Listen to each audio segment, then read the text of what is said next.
Di sisa waktu yang ada di 2024 Ya, ini, lalu, momentum apa yang mungkin diharapkan Generali untuk bisa, menumbuhkan lagi premi-premi baru? kami tetap artinya, dengan 4 saluran distribusi yang kita punya itu, kita tetap intinya membuka akses. Kita masuk misalnya ke berbagai komunitas, langsung istilahnya menyediakan kesempatan untuk komunitas tersebut, akses terhadap produk-produk kita. Tadi saya sampaikan kita berpartisipasi di beberapa acara sport event dan itu cukup berkelanjutan. Kita ingin menjadi bagian dari gaya hidup yang sehat. Kemudian kita juga melakukan misalnya literasi. Kita lakukan kemarin misalnya ibu-ibu kita sebutannya ibu rumah tangga berbisnis. Jadi kita pingin jangan sampai masyarakat kita di segmen tertentu ini ketika mereka ternyata sakit, mereka tiba-tiba kehilangan pendapatan. Jadi mereka beneran harus mulai berpikir bahwa ini adalah pendapatan, saya lagi sehat nih. Tapi kalau saya nggak punya basis protectionnya, ketika saya sakit, hilang lagi. Jadi kayak back to zero lagi, back to zero. Kurang lebih seperti itu. Kemudian dari sisi internal kita juga lakukan campaign-campaign bagaimana istilahnya untuk meningkatkan pemasaran lah. We still have a 40 days to fight.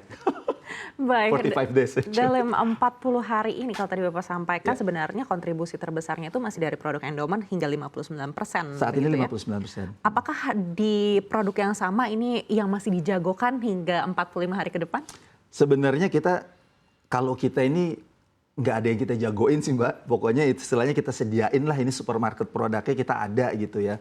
Cuman ya istilahnya kalau tiba-tiba nanti konsumen kok tertariknya samanya itu monggo istilahnya gitu. Tapi semuanya kita jagoin sih. Baik, dan proyeksi untuk di 2025 apakah juga sama masih akan produk ini yang mungkin kontribusinya paling besar? Kita melihat tadi kita bicara kita optimis asuransi tetap bertumbuh. Dan kalau kita lihat 2025 mungkin tantangannya masih akan sama, inflasi kesehatannya tadi. Jadi kita lihat orang apa ya bahasanya, orang mungkin akan cukup berhitung ketika ingin membeli produk asuransi. Maka strategi kami ya kami harus bisa tadi dengan multi channel, multi produk tadi menyediakan produk yang ya udah deh kalau nggak mampu yang di sini deh. Itu ya yang kita siapkan Mbak Ana. Baik, kalau Generali melihat seperti apa sih arah kompetisi asuransi jiwa ini ke depannya, apalagi untuk pemain dari asuransi jiwa ini semakin banyak, bahkan banyak yang dari luar negeri juga. Banyak yang dari luar negeri, kita juga dari luar negeri. Jadi kita melihatnya kompetisi yang sehat itulah yang dibutuhkan industri untuk semakin fokus memberikan akses produk-produk terbaik kepada masyarakat kita. Jadi kita terus terang bahkan nggak kepikiran lah kalau berkompetisi. Kemudian dengan tantangan yang tadi kita bicarakan, inflasi medis dan sebagainya, saya rasa sekarang perusahaan asuransi atau pelaku industri juga sangat berhitung. Mereka akan memperhitungkan, jadi mereka ketika menyediakan produk artinya dari sisi pricing dan sebagainya mereka akan sangat akurat. Jadi kita sampai mungkin di titik yang apa ya, titik yang pada proporsi yang tepat mungkin untuk menyediakan produk. Kita nggak akan menurut saya ya nggak akan masuk di perang harga dan sebagainya sih kalau saya lihat ke depan sih. Baik, di tengah kompetisi yang mungkin akan semakin ketat ini ya, dan tadi Bapak sampaikan mungkin tidak akan ada perang harga. Apa yang diharapkan dari regulator seperti OJK untuk membuat kompetisi ini tetap akan sehat ke depannya? Sampai saat ini sudah banyak yang dilakukan oleh katakanlah OJK sebagai regulator dan saya lihat juga memang kalau saya lihat kebetulan saya juga tergabung di asosiasi ke depannya ini tetap makin banyak regulasi-regulasi yang disiapkan. Saya yakin apa ya intinya dengan praktek good corporate governance itu juga membuat kita sebagai corporate citizen lah lebih apa ya lebih untuk lebih bermain lebih profesional lagi sebagai penyedia jasa proteksi. Tapi saya lupa Mbak ada lagi salah satu peluang industri asuransi syariah. Saya jadi lupa promosi syariahnya nih. Itu ke depan juga salah satu alternatif karena dengan kalau ada peribahasa rumput tetangga lebih hijau, kita kadang-kadang suka lupa tetangganya itu kita Mbak Ana. Ini negara-negara lain ngeliat loh industri syariah kita ditunggu dari dulu kecil aja gitu ya. Padahal rumput tetangga lebih hijau kita.